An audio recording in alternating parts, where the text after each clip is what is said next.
The Stoic man says that a virtue that is possible for one man is accessible to all of us. There is no excuse for us not being that good. If we provide such excuses for ourselves, we harm ourselves and we harm others by preventing us from recognizing our true moral obligations. Marcus Aurelius lets us know that all people suffer, but that not all people pity themselves. Marcus Aurelius lets us know that all men die, but that not all men die whining. Something to think about. Take home with you and mull it over. I used to want an easy life, one that did not cause me any problems. But I had no idea that I was longing for a gradual death, a life free of the fires that form character and strength. I assumed that not having to fight for my life would make me stronger, but it actually made me weaker.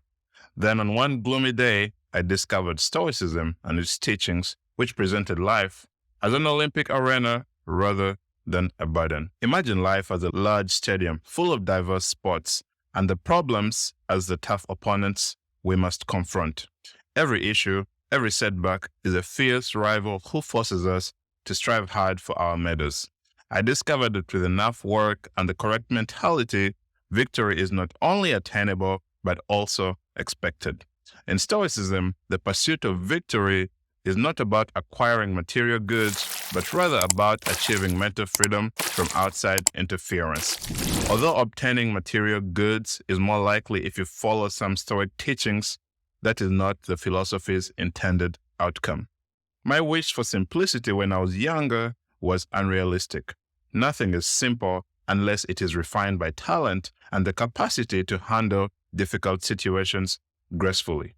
As an electrical and computer engineer, I have had to deal with math and physics problems that at first seemed impossible to solve. But as my understanding grew, what had been challenging became very doable. Since the beginning of time, life has always been a series of repeating patterns. As human, nature has not changed. Stoicism equips us with skills to navigate these cycles, making the journey feel easier. We are not the first to face loss, endure economic downturns, or witness the ravages of war. But with the wisdom of Stoicism, we learn that life's adversities are not unique to us. They are as old as time, and it is through this timeless philosophy that we find our strength. Let's look into the 5 powerful Stoic secrets to overcoming adversity and see how you may turn your biggest challenges into your greatest wins. This information comes from Epictetus's Discourses, and the letter is titled, How Should We Handle Difficulties? Epictetus taught, it is difficulties that reveal what men amount to. And so, whenever you are struck by a difficulty, remember that God, like a trainer in a gymnasium, has matched you against a tough young opponent. While Epictetus uses the term God, the Stoics took it to mean nature or universal reason. They were not monotheistic in the same way that Jews, Christians, or Muslims are. They believed that there is a universal reason that governs the whole world. And if you're like me and prefer a simple and stress-free life, you may wonder, why difficulties? Epictetus would respond, in order for you to become an Olympic champion, which cannot be accomplished without sweat. No one, it seems to me, has had a difficulty that provides a finer opportunity than the one you currently have. If only you are willing to confront it like an athlete tackles his youthful competitor. When you are an older athlete and you're facing a young opponent, it is never easy. As a result, Stoicism recognizes how difficult this endeavor is, and it will become easier for us as we gain more experience in life. We must always ask ourselves, is there any way to turn this obstacle into an advantage? What could be good about my calamity? Epictetus then uses the analogy of sending a spy to Earth to demonstrate how we should report our life on Earth. We shouldn't act like a lousy spy, freaking out at every shadow and running back to inform everyone what happened. The lousy spy views the difficult aspects of life such as death, criticism, and poverty as frightening enemies. Epictetus scoffs at such a cowardly move. Instead, he presents Diogenes, the philosopher who lived as a spy and was never rutted. Diogenes claimed that our darkest nightmares aren't as frightening as they appear. Being poor is not a curse. Death does not humiliate us, and insults are merely sounds. He demonstrated his point by living boldly and without flinching in the face of adversity. And the Stoics believed that whatever virtue is open to one man like Diogenes, we can all achieve it. The only reason why we don't achieve it is because we do not believe in our power, or we are not willing to put in enough work to reach such levels of mental fortitude. It will not change a lot about the world around us, but it will change how we view that world around us.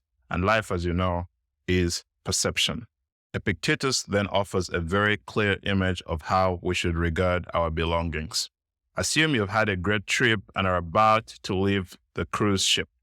You wouldn't leave with the boat's life jackets and steering wheel, would you? Those are property of the boat's owner. What you bring with you are the items that are completely yours, like a backpack or a water bottle. Epictetus compares getting off this boat to our life on earth. The things which we assume we have, such as a house, family, and friends, are similar to boat gear. We are merely using them for the time being, but they're not actually ours. When someone says, "Hey, give that back," it's the same as a boat owner demanding their belongings back. And giving it up then is not a huge issue because it wasn't actually yours to begin with. As a result, Epictetus tells us to accept life's decision to remove our stuff. The only things genuinely yours are your thoughts, willpower, and the ability to choose how you act. We should always remind ourselves of this, and everything will go smoothly in our lives. We will be troubled if we begin to believe that what belongs to the boat owner is ours. Finally, Epictetus reminds us that we have the option to leave the game if it no longer serves us. He says, "Remember, the door is always open. Don't be more cowardly than a young child, but just as children say, 'I won't play any longer,' when the game no longer amuses them, you should say likewise when things seem that way to you, 'I won't play any longer,' and so depart. But if you stay, stop mourning." So here is some rough love. While this may appear dark at first, I believe Epictetus is teasing his students that you cannot fail to overcome your challenges if you have all of these tactics and resources at your disposal. It's simply a matter of time, and you must be patient with yourself. So instead of mourning, devise a strategy to get out of your dilemma. If you're unable to create a plan, seek the assistance of an expert and begin implementing that plan. Thank you.